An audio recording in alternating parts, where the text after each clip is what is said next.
I've been writing again. Well, I'm always writing.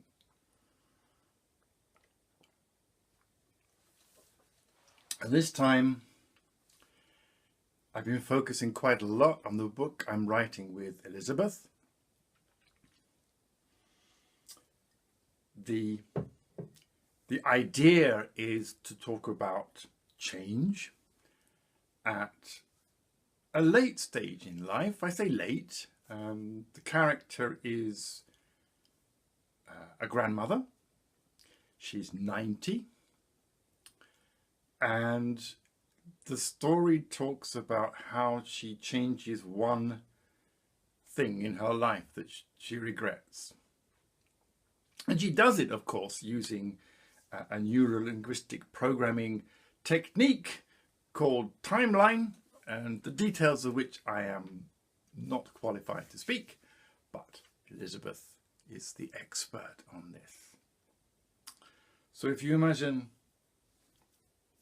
a chocolate with a soft center, I would be the chocolate and Elizabeth would be the soft center. Or maybe it's a nut, or maybe it's the other way around.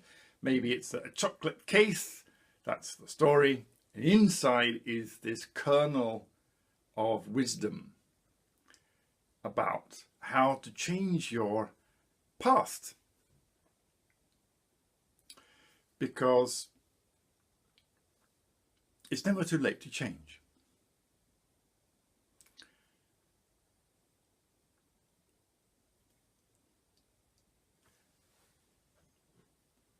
It's never too late to change.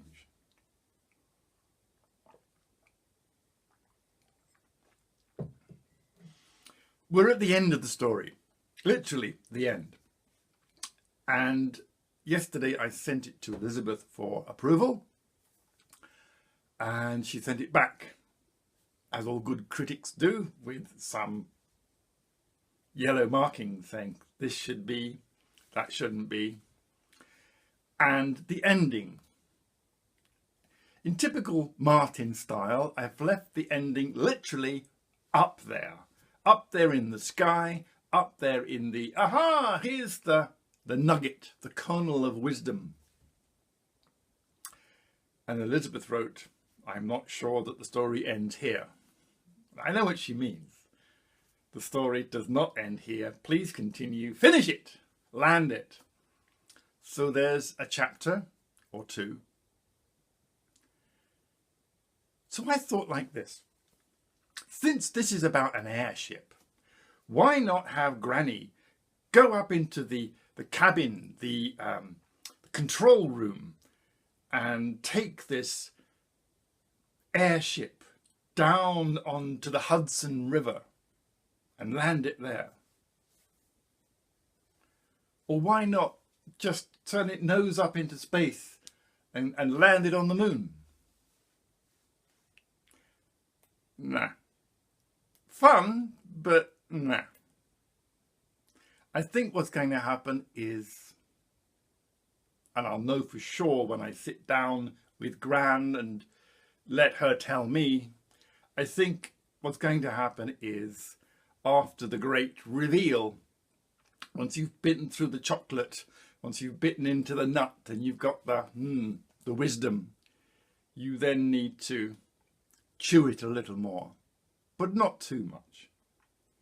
So Gran will go back to her cabin. She will think about, reflect on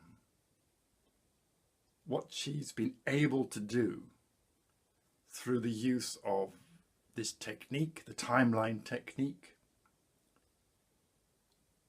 the chocolates, the break from ordinary life. A party. She's been to a party, right? So it's not the usual working day.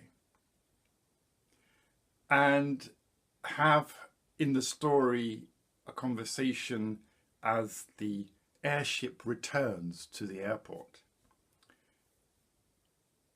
And perhaps even a chapter where she travels back home in the taxi with an unfinished box of chocolates. Yeah, I like that. I like that ending. I like to leave it hanging, but not up in the air. We will land the airship. We will send Granny home, and she can let us know what her thoughts and feelings are on having learned this new skill at the age of 90 of being able to polish and improve and to some extent take away bad memories. I'll do that.